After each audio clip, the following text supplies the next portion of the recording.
We are here to talk about what really happened in this fiery competition between PSG and Barcelona. Again, the game started with PSG being very assertive, very offensive in the first 20 minutes, but without any real end product. We could see that Mbappe was pinned to the right flank.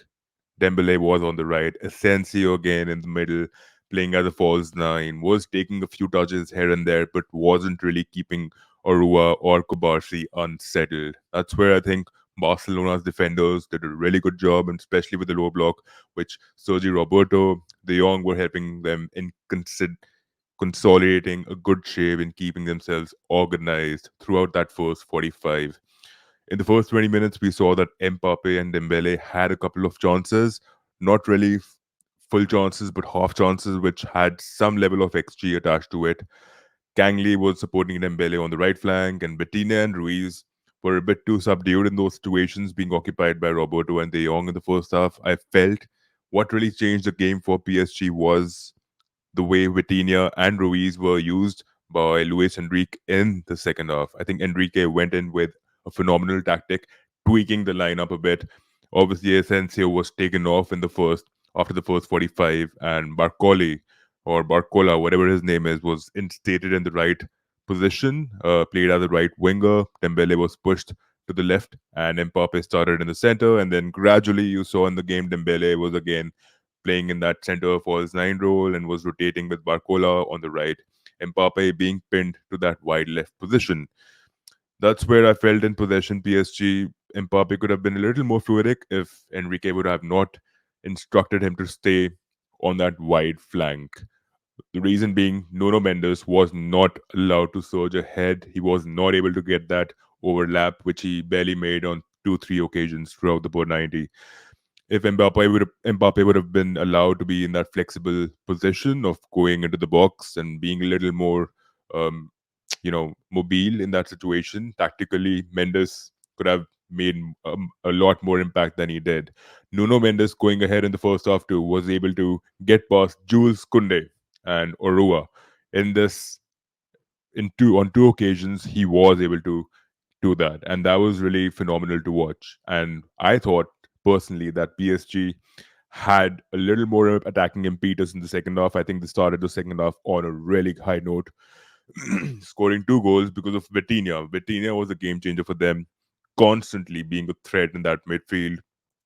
Literally took care of De Jong, Sergi Roberto. Again, I felt De Jong did not really have that influence in the game that he usually has in each and every game. I think as a centre midfielder, he wasn't really in the game. He was finding it difficult to deal with the combinations, which Vitinha, Dembele, and later on Zemeri. I think Zemeri, that substitution brought in by Luis Enrique was really crucial. Emery again, Zemeri, what is his name? Let me see. Mm. Zaire Emery again. Zaire Emery helped Bakola on so many occasions to create chances. Again, Bakola had one crucial chance which he literally missed. Orua did a phenomenal job in that situation too, occupying that space to deny him any chance, block that shot. And then you had Dembele who had a couple of opportunities, a couple of touches in the ball, had a good team tailed again, was he failed to convert those chances too. Um, but overall, I still felt PSG had a little edge in because of the attacking impetus that they had in the second half. Literally controlled the game in the second half too. Barcelona again found their way out of that press with the help of Gundogan. I think Gundogan had a slightly underwhelming first half performance in the first 20-25 minutes, but gradually he grew into that role, kept winning the ball again and again, kept Vitinha and Fabian Ruiz on guard, and he was ensuring that he was adding that number, that quality up ahead too.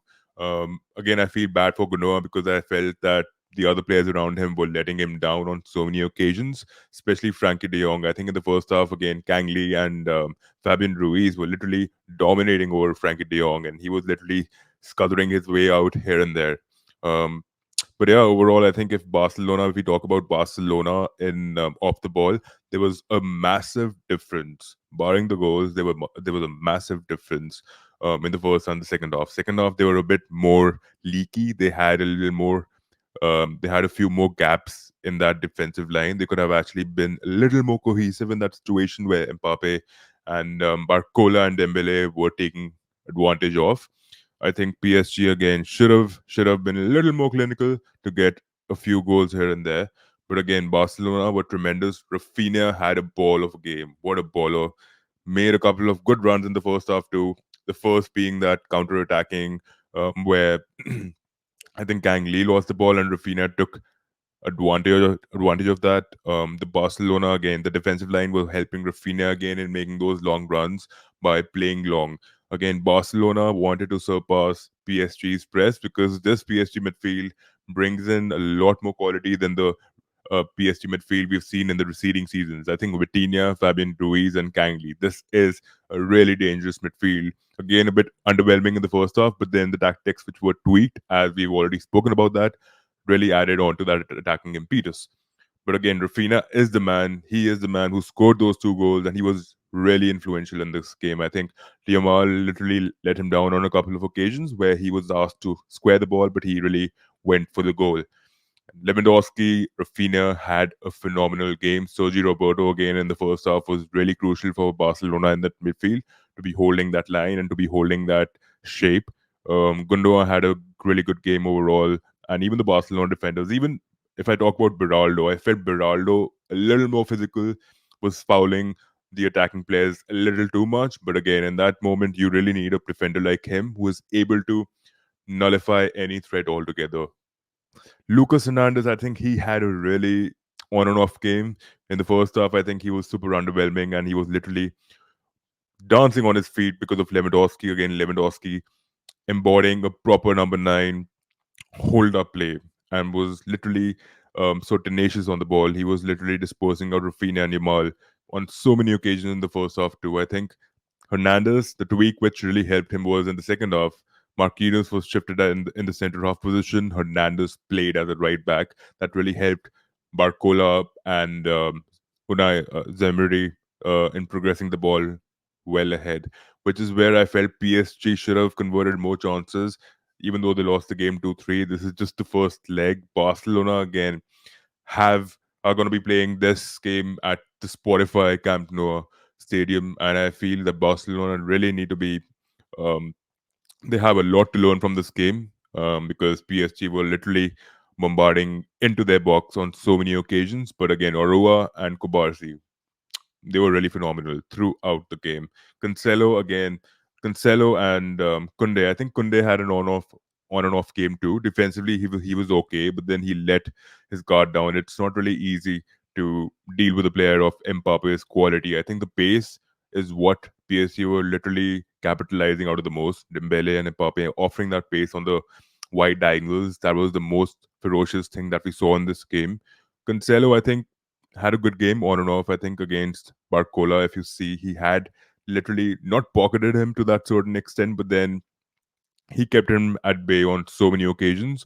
And Dembele in the first half, I think he found it really difficult to go past Cancelo in that situation. But again, Barcola finding those small gaps between Kubarsi and Cancelo to find those runs in the second half was what really changed the game for PSG. Is what they thought, but again, that set piece where Emery again coming out to be Zemri coming out to be not defending that situation. He wasn't really able to physically assert himself in that situation where Christensen really got an opportunity to head the ball behind Donnarumma. Overall, I felt that corner was phenomenal. I think played in the 6 yard box and with the commotion that was caused inside the box, PSG could have prevented that goal, but then I think Christensen headed the ball in really well. Gavi coming on and delivering an assist with Raphinha making that tremendous run between Beraldo and Nuno Mendes. I think that was really magnificent to watch. And the first touch and the volley that he attempted, just brilliant to fucking put one in behind Donnarumma. Overall, this game had different flavors to it. Both teams had a few ups and downs, but overall, I think this was a fantastic modern day quarterfinal, and it was played in the right fashion. We saw people like Ronaldinho present, Luis Figo, Makelele, and so many other legends present to watch this phenomenal game of football.